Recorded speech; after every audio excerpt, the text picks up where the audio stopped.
June 17, 1835, Nantucket, Massachusetts.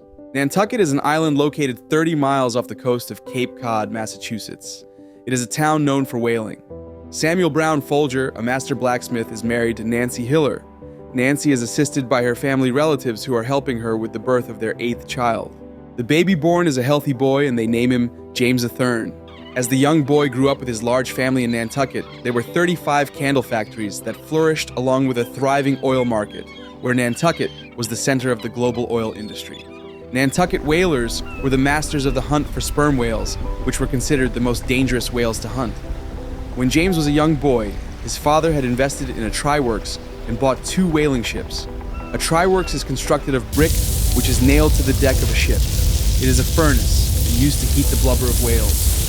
On July 13, 1846, tragedy strikes for the family. A 33-acre fire broke out in Nantucket's business section. Samuel's tryworks and one of his ships is burned up. 1/3 of the town is reduced to ash with burning whale oil. 11-year-old James and his brothers help in the reconstruction. In the fall of 1849, Nantucket was struggling. Whaling has been in a downfall since around the time of the Great Fire. With most of their family's livelihood destroyed in the fire, along with the downfall of the whaling industry, 14-year-old James Folger, along with 2 of his brothers, ages 16 and 20, hitched a ride on a whaling vessel in hopes of making it to San Francisco for the gold rush. They had no money, and the ship they were on was bound for the Isthmus of Panama. In 1849, there was no Panama Canal. Construction for that would not start until 1903, 54 years later. There was only an isthmus, which was a strip of land between the Caribbean Sea and the Pacific Ocean.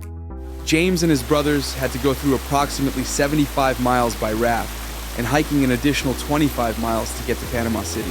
Once they were in Panama City, they found many people headed to the gold rush had yellow fever, malaria, and dysentery. There was a long wait for ships, and for many of those stranded in Panama City also had cholera. James and his brothers had to wait a while before catching the Pacific Mail steamer Isthmus on April 10th, 1850 to San Francisco. They finally entered the Golden Gate on May 5th, 1850. Finally in San Francisco, James's brothers head to the gold mines. 14-year-old James, who is a skilled carpenter, even at his young age, gets a job with William H. Bovee at his Pioneer Steam Coffee and Spice Mills. Once at the coffee and spice mills, James flourishes. He works incredible hours in part due to his young age and also his endless curiosity for learning new things. It is now 1859. James has been working at Bovee's for 9 years. James is also 23 years old. He is a full partner of the company and begins purchasing his other partner's shares. It is now 1865. The Civil War has ended. The economy collapses in San Francisco. Bovee's coffee and spice mills goes bankrupt. At the age of 30, through a shrewd or crazy move, James convinces his creditors to pay off the company's debts. He buys out all the other partners, reorganizes the company, and renames it J.A. Folger and Company, known today as Folger's Coffee.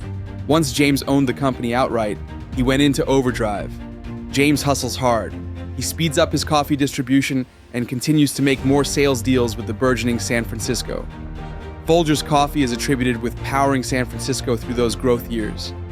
Folger's Coffee continues to grow exponentially under James's leadership.